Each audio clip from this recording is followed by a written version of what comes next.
Hello and welcome. Welcome back sa inyong lahat dito mga collective. I love you guys. Namiss ko kayo palagi. And thank you guys sa lahat ng mga sumusuporta dito sa aking YouTube channel, The Star Talking Tarot.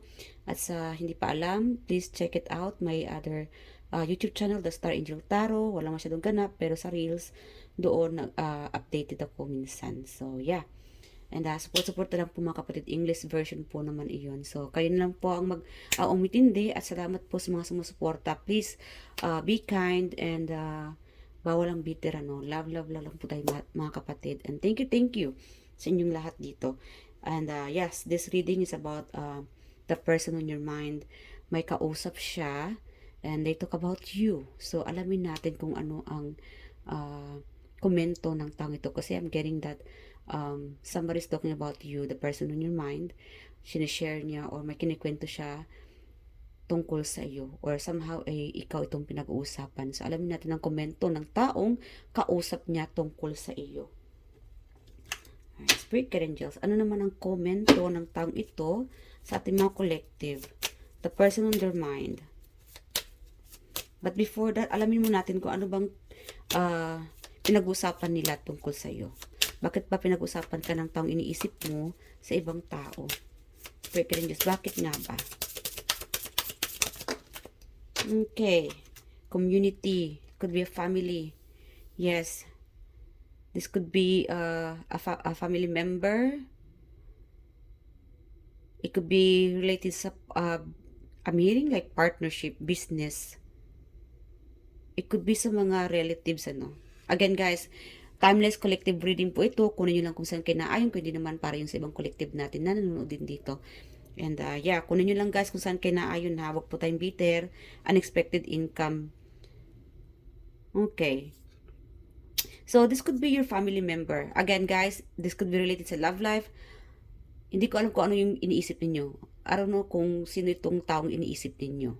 But then again, this person talk about these other people. This could be about sa mga event. Party event. I'm hearing like separation.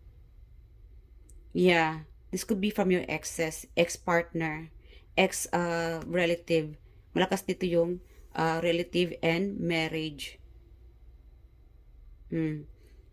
Baka pinag-usapan ka ng partner mo sa family. I'm sorry guys, ang dami kong nakukuha energy na ngayon. Again, siguro nagkwento siya sa pamilya mo about, it could be, kaya ka namang suportahan. This could be related sa mga support. Family support, ano. Yeah, siguro yung parents mo. Yeah, siguro yung parents mo, ano, matatanda na.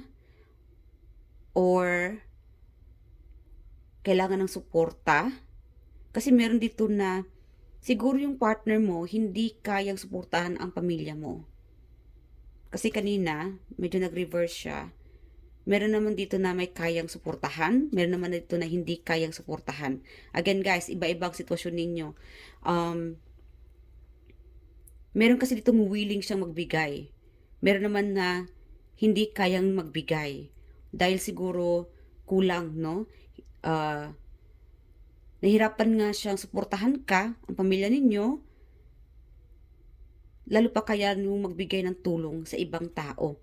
Lalo-lalo na sa parent mo kung itong matatanda na o may mga sakit or family member na kailangan ng tulong, hindi kayang suportahan or hindi kayang o hindi afford ng partner mo. That could be the reason kaya nag-open up siguro siya or siguro may family member na lumapit sa kanya, humingi ng tulong, siguro hinihindian niya muna. Meron naman dito na siguro secretly, yung iba naman, mapagbigay. Siguro may partner ka na mapagbigay, matulungin. And siguro recently may humihingi ng tulong. Meron kasi dito guys na lingid sa iyong kaalaman, your partner is really like generous, ano. So, hindi mo alam na marami na pala siyang naibigay na tulong sa iba mong mga kapamilya. Or it could be donations. You could have a partner na mahilig mag-donate, mag-alok ng tulong. Like again, very generous, kind. Yeah, napaka-thoughtful, happy. Meron naman dito na siguro kausap niya yung family member mo dahil I think your family member is checking on you. Chine-check ka siguro, and I think they're talking about assurance.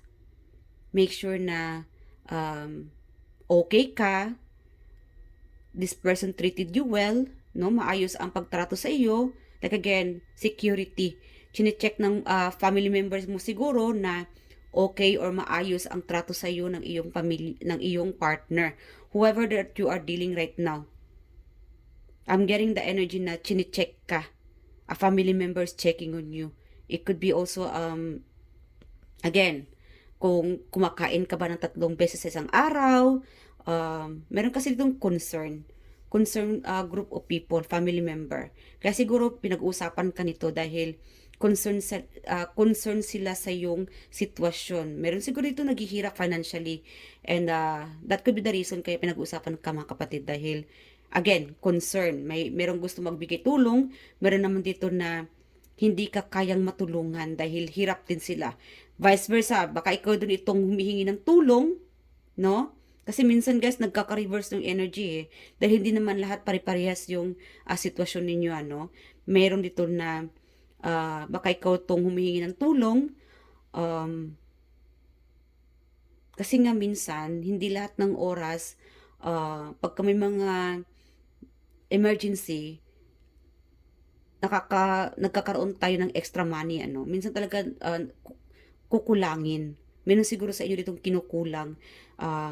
Kaya siguro pinag-uusapan ka. Baka yung partner mo, kung ikaw itong married, no, baka itong partner mo ay lumapit sa iyong pamilya, siblings, kapatid, nanay, tatay, humihingi ng pera dahil nga kahos, baka may nagkasakit, either ikaw itong nagkasakit or baka yung partner mo, no? Like again guys, something about related sa pera na kinakailangan kayo nag-open up or pinag-usapan ka or lumapit, no? Or meron naman ditong family member, chine-check ka, kinausap yung partner mo, and they talk about you, or siguro chine-check nila, no? Na okay ka, maayos ang trato sa iyo. Yeah.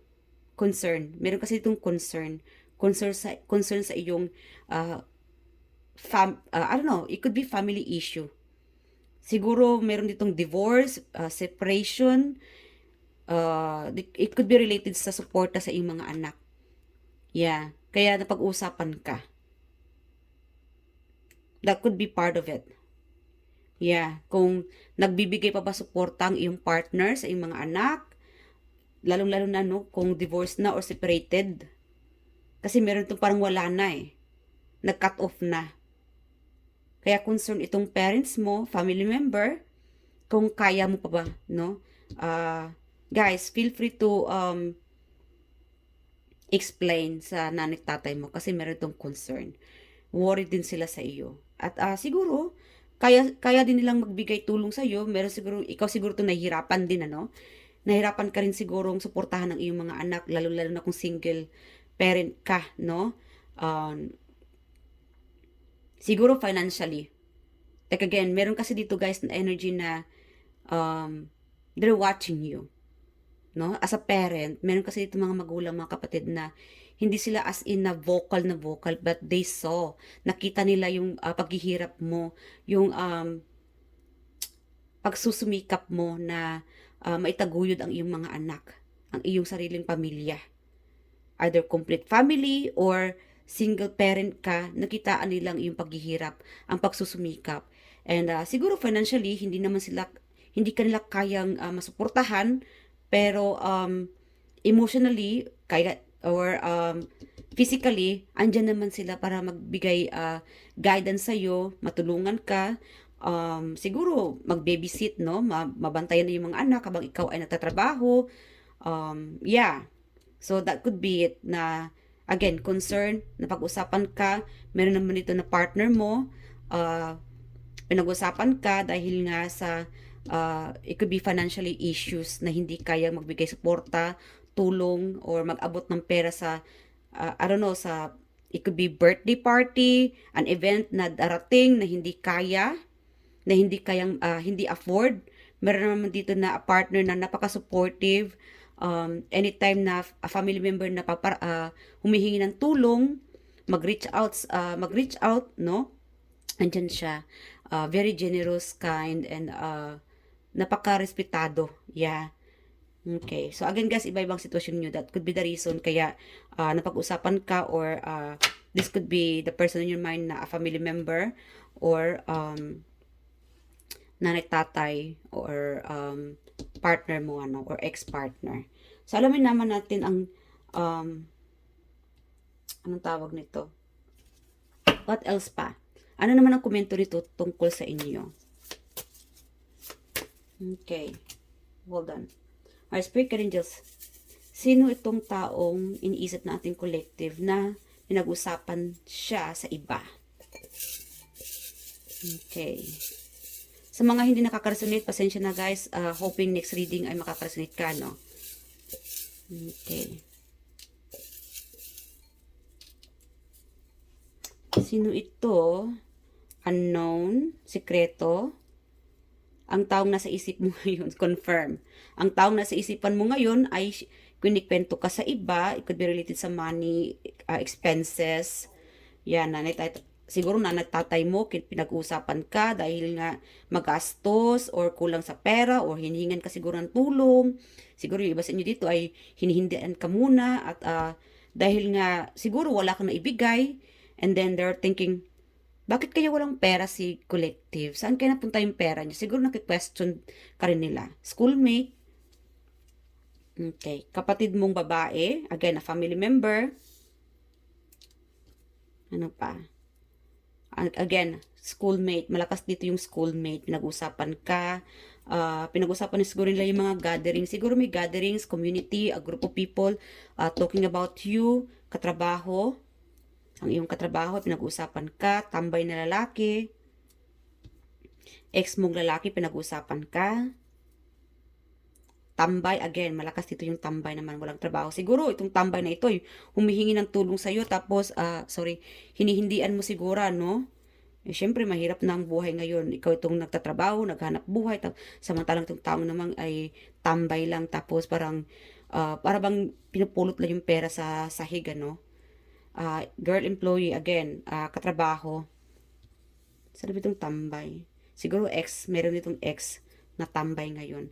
Friend mong lalaki, pinag-usapan ka. And I'm also getting like friend mong lalaki, pinag-usapan ka. Maybe this person sees you na happy family, you have a big community, no? Ikaw siguro itong, I don't know, sa simbahan siguro, no? Meron ka sigurong, I don't know, you could have this group of family or a group of community. Yeah, siguro nagkikita kayo sa isang community. It could be neighborhood or sabihin natin Iglesia ni Cristo. That could be a community for you. Sa church or sa school, a work. I don't know, there's a big community, no, na kasama ka, a group of people. They talk about you and how generous you are. Pinag-usapan kanila dahil mapagbigay mo, no, masayahin. You could be like a family-oriented, kaya napag-uusapan kanila. And they know how generous you are. And alam nila na married ka. Kung ikaw itong nasa, I don't know, trabaho. Yeah, alam nila na pang long-term commitment ka. Ikaw yung tao na dapat talaga seryosohin. The God. Wow, pinag-usapan ka ng Panginoon. So, community, pinag-usapan kahit sa ibang dimension, ano, sa heaven, sabihin natin heaven dimension, kahit sila, pinag-usapan ka rin nila. They probably talking about blessing, unexpected income. Yes. Wow, affirm, guys, unexpected, hindi ko to inasahan na pati si universe pinag-usapan ka rin nila. Ikaw din ang usap-usapan nila sa heaven. Affirm this and be grateful and thankful dahil ikaw ito, mapagbigay ka kasi. Napaka-generous mo kasi. Loyal, truthful, at lalong-lalo na sa pamilya mo. Ikaw itong taong sumusuporta kasi sa pamilya. Kahit anong hirap, no? Ikaw itong taon na may hirap magsabing hindi. And that's why the universe and the rest, ang mga guides mo, pinag-uusapan ka how to give you this unexpected surprise or income. Affirm this, accept this. unexpected. This is timeless. This reading is meant to find you. If this reading finds you, then guys, there will be an unexpected help from the universe. Kaya napag-uusapan ka. Siguro a family, loved ones na sumalangit na. Or siguro somebody prayed about you and then they heard the prayers. And again, malaki ang binigay mo or napaka-generous mo, ano. Sabihin natin na ikaw itong tumutulong sa pamilya mo, sa anak mo, anybody in the family or the group, community, nagdo-donate ka, ano, sabihin natin nagdo-donate ka, every event, nagbibigay ka, kahit konting tulong, nagbibigay ka, and then, even them, your loved ones, sa prayers nila, pinipray ka rin nila. Pinipray ka rin nila sa Panginoon na sana ay ikaw din ay matulungan, masuportahan ka rin, na sana okay ka, sana healthy ka, sana ay stable ka. And then, the universe heard their prayers at ito, unexpected income. It's like, whoever pray about you, manifested you for the greater good, for the best for you, ito na. Kung sino itong maganda ang panalangin tungkol sa iyo, ito naman ang balik sa inyo. So yes, guys, affirm nyo ito, even the gods talking about you. They're talking about how good you are. Even people, the community, they talk about how close you are to the God. Parang pinag-usapan nila na, si Collective, ano kasi yan mapagbigay, kaya laging swerte, maraming blessings ang dumarating sa kanya, at siguro malapit talaga siya sa Panginoon. Yes, and it's confirmed. Malapit ka talaga sa Panginoon, Collective. So, again guys, I'm so proud of you and happy for you. Yeah. So, that's it guys. Ang taong nasa isipan mo ngayon, they talk about you very generous, family-oriented, believe in God. Yeah, ikaw kasi ito nagdo-donate din. They talk about your happy family, marriage, about your marriage, or siguro nakapag-asawa ka ng foreigner. Yes, they also talk about you, and maybe they also talk about, lalo-lalo ng mga exes mo, pinag-usapan din, kinikwento ka rin niya sa iba, a family member could be, co-worker, na siguro, swerte ka sa napangasawa mo, swerte ka sa pamilya mo ngayon, meron naman dito na concern. Yeah, concern sila, si ex, tambay, I don't know, again, ang daming energy na kukuhaan ko dito. Meron naman ditong tambay na pinag-usapan ka sa iba dahil siguro humihingi ng tulong, nagbigay ka na siguro, and then recently meron dito na hinihindian mo muna or siguro kahus ka muna. But again guys, ikaw naman kasi ito na minsan nahirapan ka rin mag-saying na wala muna, but then you are trying your best na makapagbigay ng tulong sa kapwa. And naintindihan naman nila. Yeah, naintindihan naman nila kasi they believe in you. And they believe that you deserve these blessings from the universe. And you guys are truly blessed by the universe. Kasi nga, ikaw itong tao na you believe in them, number one, naniniwala ka sa Panginoon, and you are truly kind, truthful, generous, mapagbigay, caring. Yes. So, yeah, hindi ko nahabaan yung reading guys, and God bless you guys. Kudos sa inyong lahat and keep going at continue lang sa palagi ang pagbigay ng tulong. Caring is again, malaking tulong ito. You guys are truly blessful. So alamin naman natin ang initials. It could be you or the person na pinag-usapan ka. Initials. We have here A, double A, confirm, O, 0, Q, B, another O, wow, 000. I don't know, I'm getting like completion, the world. Meron kasi ito pinag-usapan kanila dahil you have everything you need. Napaka-bless mo. Yeah, kaya pinag-usapan ka kapatid kasi napaka-bless mo. Siguro blessed ka rin dahil sa napangasawa mo, could be foreigner, or blessed ka sa community, a group of people. Yeah, a lot of people loves you, care about you, concerned about you. Even God, G-O. Yeah, even God blessed you with so much blessing, ano? Pinapaulanan ka talaga ng blessings. Kaya siguro pinag-usapan ka ng mga tao para kang celebrity. Like, kahit na sa mga community, no? Talagang not just one person, a lot of people talk about you and they know that you are so blessed. So, yeah, affirm that, guys. And keep it up and keep it going. Dahil proud na proud ako sa inyo. So, yeah, ano pa? Sino tong binibless ni universe ng bonggang-bongga? Kaya tuloy pinag-usapan ka ng mga tao. Okay, Pisces, 30 plus. This could be you or the person na pinag-usapan ka or the person on your mind. Ang taong nag-comment tungkol sa iyo, Aries. Yan ang comment tungkol sa mga kapatid. Napaka-bless mo, swerte ka. 10, again, completion, family. Malakas ito yung family. You might have a happy family, complete family, and blessed na blessed ka. And they all know how blessed you are. Aquarius, Pisces, Aries, again, confirm Aquarius. So, that's it for today, guys, mga collective. And I do hope nag-enjoy ka sa reading na ito. I love you guys and I hope I'll see you guys on my next reading. Thank you, thank you. Bye.